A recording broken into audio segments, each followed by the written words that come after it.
Okay, we have the rack mounted and the steering shaft attached to the rack. I'm going to try to show you everything that I've done here. The camera work is a bit sketchy, but you can see this is a stock section of steering shaft. The original universal joint is still in place. I built this new mount. There's a carrier bearing. There's a universal joint for the steering shaft welded on both sides. This is a 1-inch outer diameter, 3/4 inch inner diameter hollow steering shaft. And then below, you should be able to see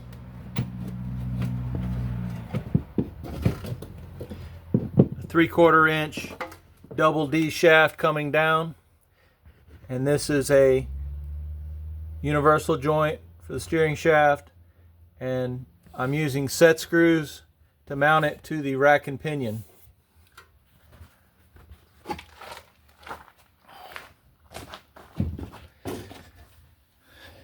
This is a stock 3rd gen tie rod end. Tie rod. This is a stock 3rd gen tie rod end.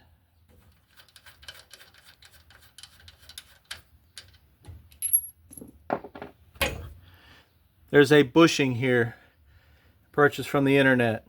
It takes a straight hole, which I drilled through this forward steering arm, or steering knuckle, and it's a tapered interior or inside diameter. It takes the stock Dodge tie rod end for a 3rd generation 2-wheel drive.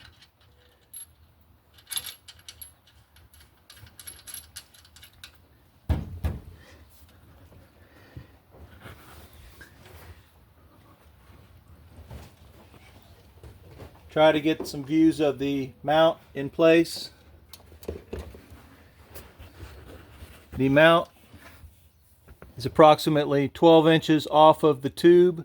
So from the mount of the rack and pinion to the tube is approximately 12 inches. By mounting it so far off of the differential, I was able to dramatically decrease the steering shaft angles. It also allows me to use stock tie rod ends.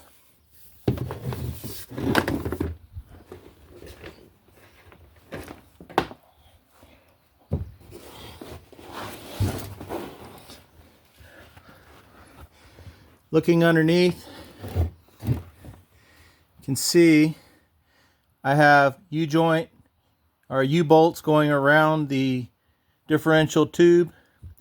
There's another bolt that goes there, I just didn't put it in place.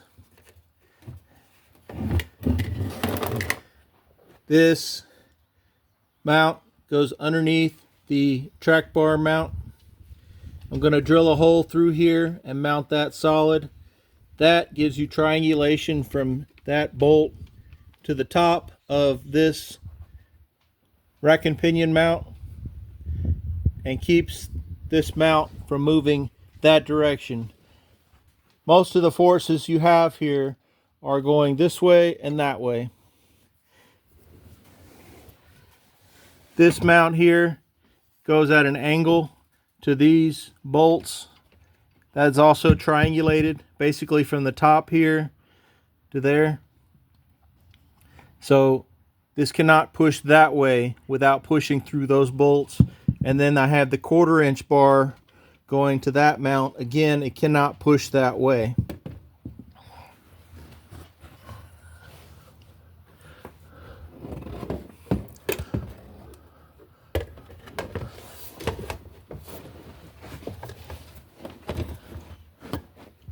Should be able to see there's plenty of clearance for that steering shaft to go between the frame and the motor mount. The motor mount is completely unmodified.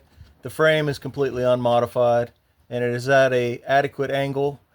There is adequate slip on this slip joint for the steering shaft for full suspension travel.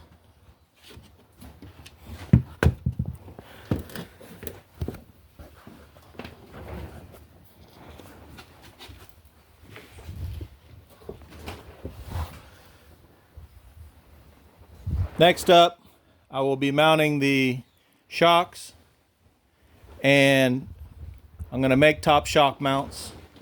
I'm going to be using F250 shocks, and then I can mount a track bar mount, and I need to make a cross member for the frame and start working on brakes. Say hi, Django. Django thinks we need to take more time to go swimming. So I think we're going to go do that right now.